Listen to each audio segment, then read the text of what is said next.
The edge of the Milky Way galaxy trembled with anticipation, where three great empires met at the boundaries of known space.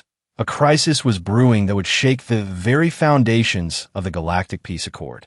Captain Marion Luce stood at the observation deck of the UNS Horizon, watching the stars blink in their eternal dance. As the chief logistics officer and diplomatic representative of the Galactic Aid Fleet, she had seen her share of conflicts. But this one was different. The intercepted communications made it clear. War was coming, and it was coming fast. "Captain," called out Lieutenant Zhao, rushing up with a hollow pad. "We've just received formal declaration from the Mram Empire. They're declaring war on the Althir Confederacy." Marion frowned, taking the device. The message was unusual. The Mram had outlined their entire battle plan. 3 border star systems to be captured, specific dates for each attack, even the troop compositions. It was absurd. Wars weren't fought this transparently. "Sir," Zhao continued, "they've sent this to everyone, the Althir, the Galactic Council, even random freighter captains at the Rim. They're claiming it's about honor and fair warning." The Althir were equally bizarre in their response. Their military leader, General Gar Orla, had dismissed the warning entirely. "The Mram would never dare," he had announced publicly. "And even if they did, our defenses are adequate. We need not prepare for phantoms." Marion shook her head.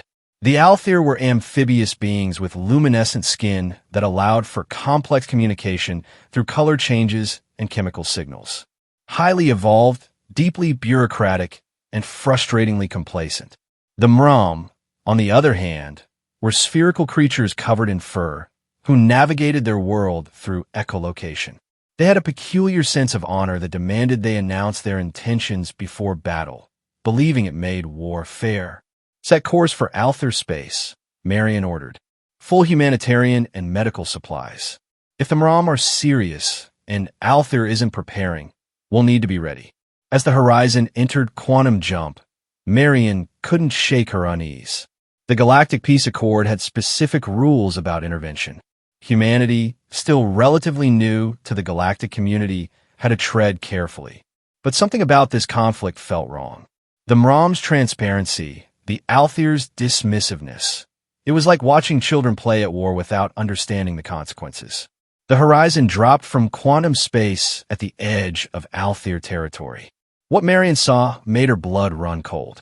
The first Mram attack wave was already crossing into Althir space, exactly as promised in their declaration.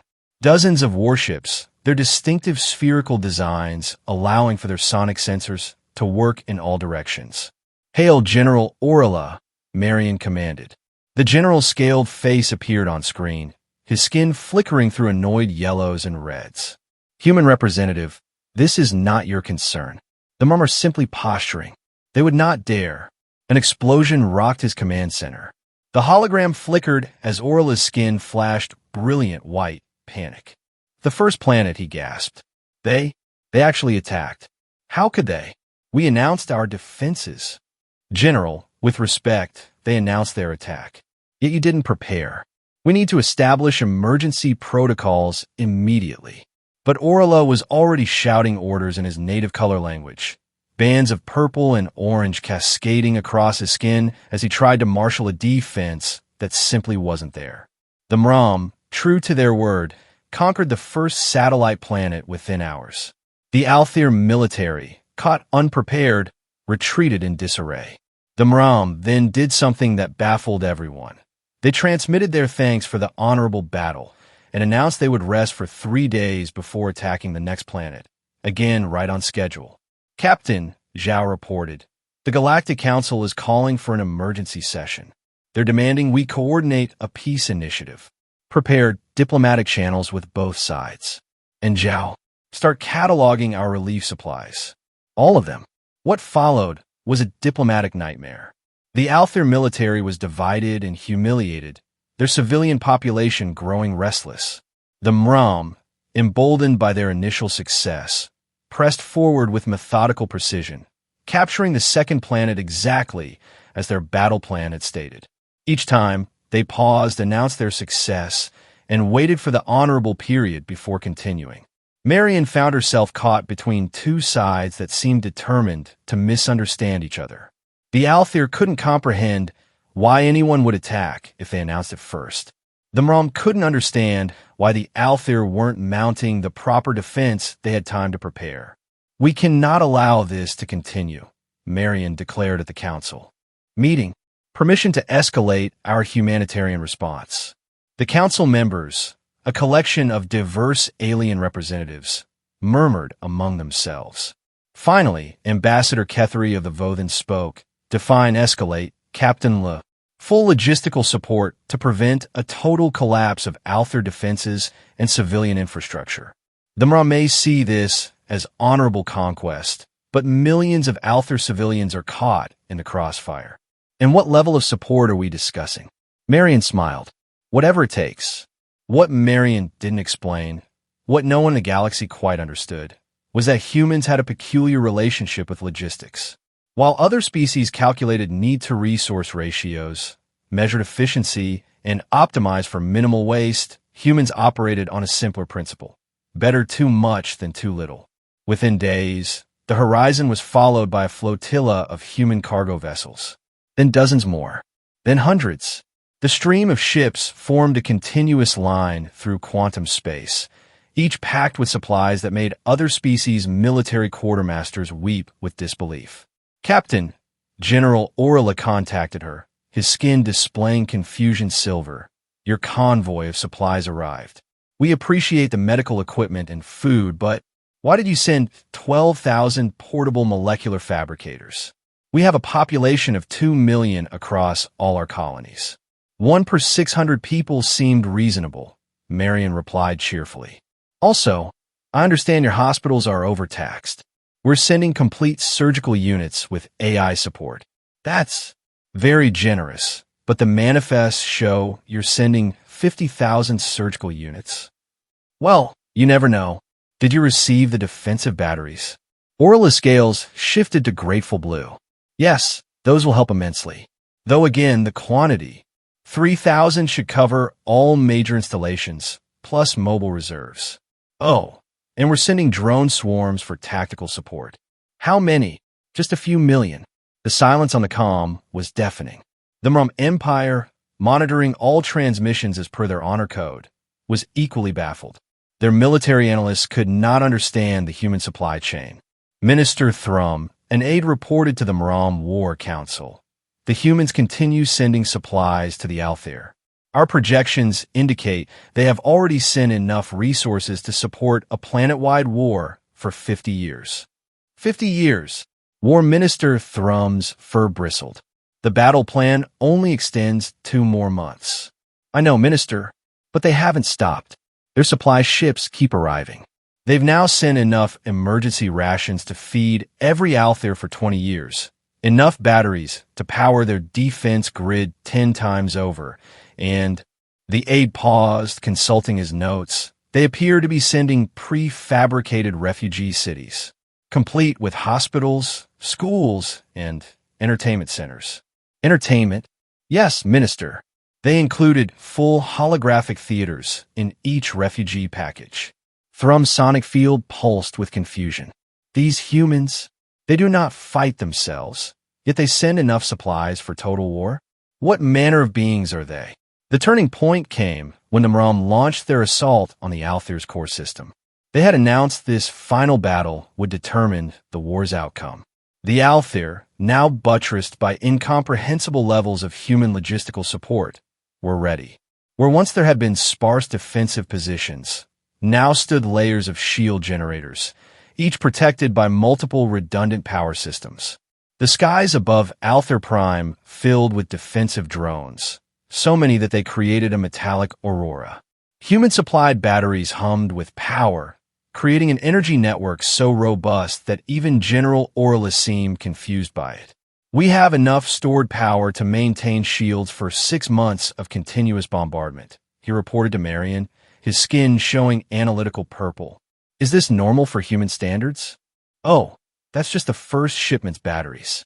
The second fleet should arrive tomorrow with the backup systems." The battle was catastrophic. The MROM's ultimate assault met a defense that had evolved beyond military necessity into absurdity. For every system they destroyed, the Althir activated another. For every weapon they fired, 10 more stood ready. The MROM's careful calculation of resources had not predicted facing opponents supported by beings who viewed overkill as Tuesday. As the battle raged, something unexpected happened. MROM ships, damaged beyond repair, began transmitting surrender codes. But there was no protocol for this. In all their honorable tradition, the MROM had never considered surrendering before completing their declared objectives. The Althir, following Marion's advice, offered medical assistance. Human-converted hospital ships that had been prepared just in case moved in to retrieve wounded. Marion had insisted on packing enough medical supplies for both sides, much to everyone's amazement. Why would we treat the enemy? Orla had asked. Because after the war ends, they still have to be someone's neighbors, Marion had replied. Besides, we had extra supplies. The recovery efforts revealed another aspect of human logistics that stunned the galaxy. While ship after ship had arrived filled with military supplies, an equal number had been carrying reconstruction materials. Prefabricated buildings that could transform from wartime shelters to peacetime homes. Medical equipment that could be reconfigured for civilian use. Even the defensive installations could be converted into civilian infrastructure with minimal effort. You plan for peace while preparing for war? Thrum asked Marion when finally attending peace negotiations. His fur, dulled by defeat and confusion, conveyed his bewilderment. We don't like waste, Marion explained. If you're going to ship something across half the galaxy, might as well make it useful for whatever comes next. The peace negotiations were held aboard the Horizon. Thrum, now stripped of his war titles but respected for his honorable surrender, faced General Orla. Between them sat Marion, translated documents stacked higher than necessary because, as she put it, what if we need backup copies? The MROM Empire offers formal surrender, Thrum began. We acknowledge that our concept of honorable warfare does not account for human involvement. Orla's scales shimmered with diplomatic silver. The Althir Confederacy accepts, but we require assurances that such misunderstandings won't occur again. Marion had prepared for this. What if, instead of surrender, we discussed reconstruction? The MROM need to maintain their honor, the Althir need to rebuild, and we humans need to justify all these supplies we shipped out. She presented a plan. The MROM could retain their dignity by participating in reconstruction efforts. Damaged systems could be rebuilt stronger. The massive surplus of human supplies could be distributed across both empires, lifting standards of living dramatically. Prefabricated cities could be established in both territories, creating new settlements that could ease overpopulation pressures. But, Orla protested, humanity has spent enormous resources. Surely you need compensation? Marion shrugged. We're still trying to figure out what to do with the rest of our supplies. We kind of overestimated. The truth was staggering. Human logistics had sent enough material to support a decade-long war across a dozen star systems. The actual conflict had lasted 3 months. The surplus included 200,000 in used hospital beds, enough food to feed both empires for 5 years, shield generators to protect every planet in both territories twice over, manufacturing equipment to create entirely new industries, educational facilities complete with AI teachers, quantum communication networks, enough entertainment packages to keep both populations occupied through any reconstruction downtime. The solution was unprecedented. Rather than traditional peace terms, they created what became known as the Surplus Resolution Protocol. Human excess became the foundation for interstellar cooperation. The MROM, driven by their honor code, worked tirelessly to help rebuild Althir's systems. In return, they received equal access to the surplus resources, allowing them to modernize their society decades ahead of schedule. As the signing ceremony concluded, Ambassador Kethery of the Vothan pulled Marion aside. Captain Look, I must ask, how did Earth justify such massive expenditure? Surely your government wasn't pleased with such extravagance. Marion laughed. Remember the old Earth principle. The best defense budget is one your neighboring nations can't match, even trying their hardest. When critics questioned our logistics program, our response was simple. If we can end wars by having too much stuff, isn't that worth the cost of making too much stuff? The peace treaty, officially titled the Surplus Accords, revolutionized galactic relations. For the first time, an interstellar conflict had been resolved not by exhaustion or domination, but by one side literally having too many resources for war to continue. The Mram adapted their honor code. Now they announced not just their attacks, but their resource limitations. The Alther learned to take all warnings seriously, no matter how transparently delivered. And humans? They continued shipping massive supply flotillas across the galaxy, turning humanitarian aid into a form of preemptive diplomacy. Years later, as Marion prepared to retire, she stood again at the observation deck of the horizon. The stars held no more fear, but new purpose. Through a stroke of logistical overcompensation, humanity had accidentally created a model for galactic peace. Captain Zhao, now a captain herself, approached. The new surplus initiative is requesting logistics consultation for the Carvax crisis. How bad? They're estimating they might need supplies for 1 million refugees for 2 months. Marion smiled. Tell them to prepare for processing 5 million refugees for 2 years. And throw in some hospitals. How many? I don't know. Just send extras. As the horizon moved toward its next destination, trailing behind it was a convoy that would make military historiographers weep. The lesson had been learned across the galaxy. When humans commit to logistics, concepts like enough cease to hold meaning. And somehow, in an era of careful calculation and measured responses, this peculiar human trait of absolute excess had become the cornerstone of lasting peace. In the grand halls of galactic history, the human-Ramelther conflict would be remembered not for its battles, but for its resolution. Scholars would debate whether humanity's logistical philosophy represented madness or genius.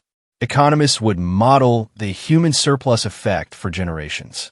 Military strategists would reluctantly admit that perhaps the best weapon was having so many resources that war became pointless.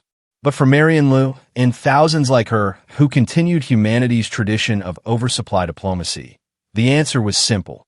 When you can't understand logistical restraint, you create situations where restraint isn't needed. And in a galaxy full of species who understood efficiency, sometimes it took ones who didn't to make everything work. The stars continued their dance, but now they danced to a rhythm set by humanity's endless supply convoys, each one a statement that in the infinite void of space, the only proper amount of anything was more than you could possibly need. And against all logical odds, this philosophy had become the foundation for the most enduring peace the galaxy had ever known. Some called it the human paradox, achieving perfect efficiency through absolute inefficiency. Others called it the beginning of the age of abundance. But in the deepest reaches of space, where supply ships continued to navigate endless streams of resources to wherever they might be needed, those who flew with the endless convoys had their own name for it. They simply called it Tuesday. 6 months after the signing of the Surplus Accords, a young Alther diplomat named Shalis found herself aboard a human supply vessel for the first time. She was part of an exchange program designed to foster understanding between species, although what she was understanding defied conventional sense. Her amphibian skin flickered in fascinated patterns as the crew chief showed her around the supply section. Every wall, every floor, every ceiling was covered in cargo pods. Each pod holds 10,000 emergency meals, the chief explained proudly. We got 20,000 pods. For how many people? Shalis asked, her scales shifting to analytical blue. We're heading to a colony with population of 5,000. So, enough food for 40 years. Well, you never know. As they toured the ship, Shalis learned about the human concept of load planning. Where other species calculated precise needs, humans added categories like just in case, better safe than sorry, and the mathematically impossible spares. See those medical supplies? The chief gestured proudly. Enough for a hospital ship 3 times our size. But what if we encounter a medical emergency? What emergency would require 50 times the medical capacity of your ship's population? That's the spirit. Thinking ahead, it was during this tour that alarms began blaring throughout the ship. The emergency beacons of a freighter, Carvax design, pierced through quantum space. Mayday! Mayday! This is the Carvax Mercy. We've encountered a quantum storm. Ship's systems failing. 3,000 refugees aboard. Life support critical. Any vessel, please respond. Captain Davidson didn't hesitate. Navigation, set course for the Mercy. Medical, prepare all facilities. Ah, Shayless, you're about to see what we do best. The human ship dropped from quantum drive near the crippled Carvax vessel. The refugees aboard were crystalline beings, their normally transparent bodies now dull from radiation exposure. Captain, the medical officer reported, the Mercy reports they need oxygen filters for 3,000 patients, burns treatment for 500, and their main medical facility is destroyed. Davidson nodded. Deploy medical pods 1 through 700. Emergency O2 systems. Activate hospital decks A through M. And launch the backup aid shuttles. Shayless watched in amazement as the human ship transformed. Entire sections reconfigured, transforming from storage to active medical facilities. Pre-programmed medical bots, designed for various crystalline-based life forms, activated by the thousands. The sheer efficiency was staggering, but so was the waste. Captain, she ventured, her color speech showing confusion. Your medical capacity seems designed for handling everything. Better to have and not need than need and not have, Davidson replied, then paused. Though, I suppose we do tend to err on the way too much side. The Carvax refugees were transferred aboard, where they discovered something that even seasoned rescue workers considered bizarre. Not only were there facilities for their specific physiology, but the humans had anticipated everything from psychological trauma support to dietary requirements. There were even provisions for care packages containing items humans had researched were considered comforting in Carvax culture. How did you? The Carvax captain began, her crystalline form shimmering with gratitude and disbelief. Standard supply protocol, Davidson explained. We research every species we might encounter and pack accordingly. Ah, Lieutenant Shun, see about replicating some of those crystalline harmony crystals for our guests. Should help with the trauma. We brought 4,000 sets, sir, Shun responded. Do you want me to? Yes, whatever we have. Actually, can the fabricators make more? As the rescue operation unfolded, Shayless realized something profound. The humans hadn't just prepared for every contingency. They prepared for contingencies that didn't even exist. In doing so, they created a system where no emergency was too large, no need too unexpected. Over the next several decades, the phenomena known as human logistical saturation spread throughout the galaxy. Human supply chains became infamous for their abundance. When the Velnari suffered a planet-wide crop failure threatening billions, human aid arrived with enough food to not only save the population, but completely restructure their agricultural system to prevent future failures. When the Thrax Collective faced their first artificial intelligence rebellion, human cyber warfare packages arrived with countermeasures for threats they hadn't even imagined yet. The economic models of the galaxy fundamentally changed. Traditional resource allocation theories, carefully balanced equations of supply and demand, were replaced by what economists call the human surplus variable, an unpredictable factor representing humanity's tendency to send approximately 500% more than any sane logistics calculation would suggest. The Mram Empire, now fully allied with both Althir and human interests, underwent the most dramatic transformation. Their honor codes evolved to incorporate human abundance principles. Instead of announcing exact battle plans, they began announcing reconstruction initiatives before conflicts even started.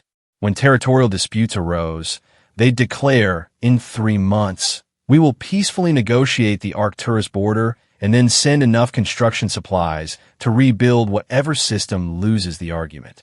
General Orla, now retired and serving as an advocate for interstellar understanding, gave lectures across the galaxy about the Great Awakening. He described how humanity's complete disregard for logistical limits had forced every species to reconsider their approach to problem solving. The humans taught us that when facing complex problems, perhaps the real limitation is our own inability to imagine better solutions, he would say, his scales shifting to philosophical green. When you plan for scarcity, you create systems of scarcity. But when you plan for abundance, the greatest test of the human surplus effect came during what historians would call the convergence crisis. A quantum anomaly affected an entire sector of the galaxy, causing supply lines to fail between 17 different star systems. For 3 months, over 200 colonized worlds faced isolation with failing infrastructure and dwindling resources.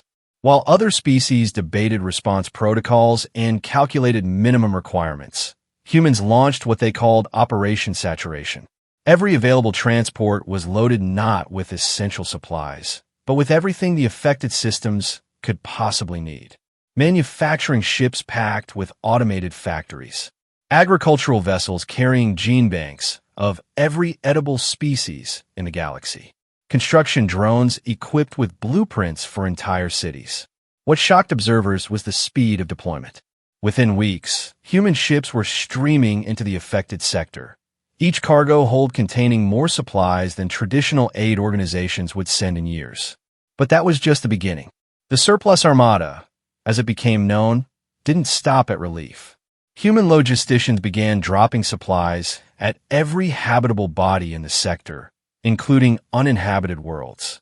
They created what they called strategic redundancy reserves, massive storage facilities placed throughout the sector containing everything that might be needed if the crisis expanded or repeated. But why store supplies on empty planets? A confused Vorian ambassador asked. Because, a human quartermaster explained, if we're wrong about needing them, we've wasted some storage space. If we're right, and we didn't put them there, people die. The crisis ended after 6 months, not through careful resource management, but through saturation. The affected systems found themselves with more resources than before the crisis began. They used the excess to modernize, grow, and prepare for any future emergency.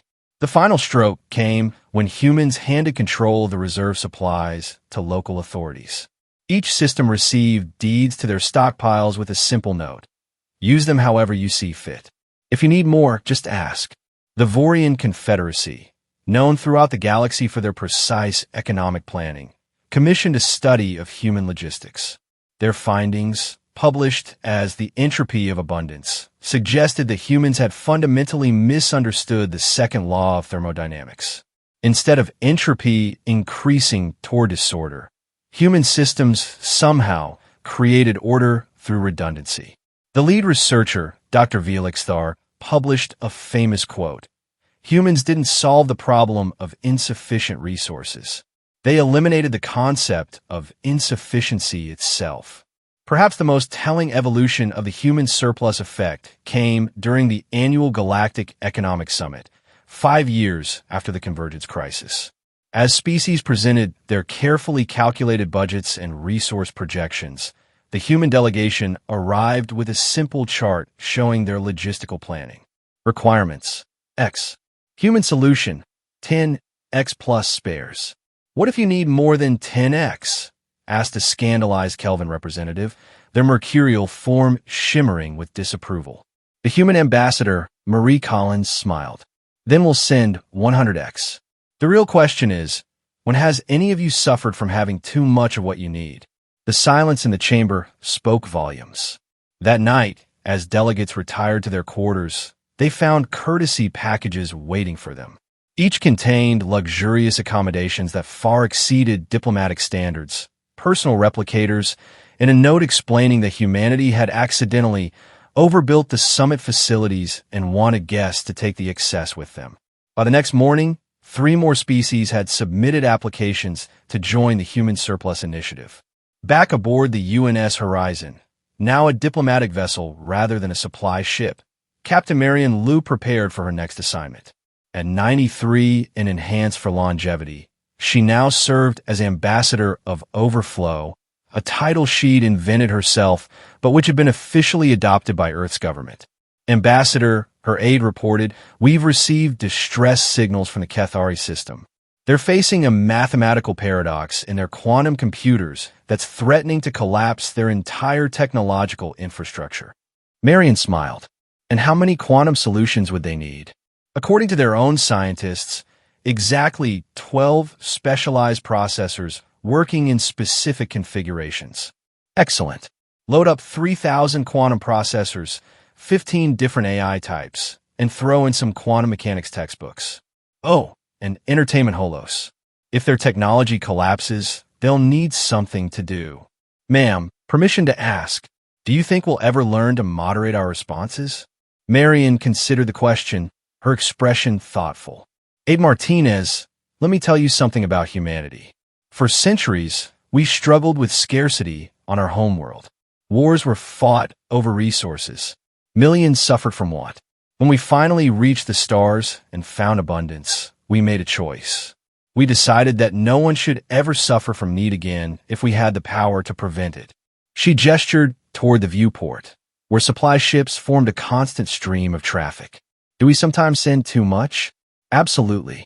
Do we occasionally turn minor problems into exercises in logistical excess? Certainly. But consider this. How many of our allies have suffered from want since we began our surplus operations? None, ma'am. Precisely. And if the price of ensuring that remains true is being known as the species that doesn't understand logistical restraint, I consider that very good value indeed. As the Horizon moved toward its next mission, Marion stood at her favorite observation post. The galaxy had changed dramatically in her lifetime. Where one species had viewed each other with suspicion, now they operated in an economic ecosystem designed around abundance rather than scarcity. The surplus accords had spawned countless treaties, and strategic overpreparation had become an official doctrine in the galactic protection protocols. Entire sectors had adopted the human model, though none could match the sheer audacity of human transportation capacity. She watched as a convoy of human ships passed by, each one packed with resources destined for corners of the galaxy that might or might not need them. It was beautiful in its own way. A constant stream of possibility, of potential, of just in case, made manifest in quantum drives and cargo holds. Ambassador, her aide reported, we've just received word. The Cathari have resolved their quantum paradox. They're asking what they should do with the remaining 2,988 processors. Marion laughed. Tell them to keep them, or give them to their neighbors, or use them to run computer games. The important thing is they don't need to worry about running out. And what's our next assignment? Well, Marion consulted her datapad. There's a diplomatic dispute between the Orlon Dominate and the Gas Collective over mining rights. Our solution involves delivering enough automated mining equipment to supply both sides for a century, plus enough rechargeable energy cells to power said equipment for 50 years, plus complete mining education programs for both species, including cross-training modules, so they can work together if desired. That seems excessive for a border dispute about asteroid rights. But that's where you're thinking too small. By the time we're done, they won't be fighting over asteroid rights. They'll be colonizing the whole belt system and beyond, and probably become trading partners within the decade, through the power of surplus, through the power of possibility. As her aide left to begin preparation for this new mission, Marion turned back to the viewport. In the distance, she could see the construction of humanity's latest project, the Galactic Reserve Station, a mobile deep space facility designed to store and deploy emergency resources anywhere in the galaxy within 48 hours. It could hold enough supplies to rebuild a civilization, feed a quadrant, provide medical care for billions. And it was just the prototype. Someone once asked her if there would come a day when humanity would learn normal logistical planning, when they would finally understand the concept of enough. Her answer had become something of a legendary quote among galactic economists. On the day I see my last refugee settlement without excess food, my last emergency without spare resources, and my last world building without redundant systems, then perhaps I'll consider the meaning of restraint. Until then, the only reasonable answer to how much will always be more. The stars continued their eternal dance, but now they danced around supply chains that defied traditional physics, around convoys that moved more material than ancient Earth had ever produced, around the simple philosophy that in a universe of infinite space, the only proper response to need was infinite preparation. And somewhere in the databanks of every species that had benefited from human excess, in emergency protocols now standard across the galaxy, in the redundant systems that saved lives daily, lay the ultimate truth of the human surplus effect. When you can't predict every problem, you solve them all at once. When you can't know every need, you answer every one. When you can't understand logistical restraint, you redefine what it means to be prepared. The age of scarcity had ended, not through careful management, but through the simple human conviction that if 1 was good, 1,000 was better, and 1,000,000 was just getting started. In the grand scheme of the galaxy, where efficiency had once been king, humanity had crowned a new ruler, abundance. In the universe, for perhaps the first time in its billions of years of existence, was finally beginning to understand what it meant to have too much of good thing, which, as any human could tell you, was exactly the right amount.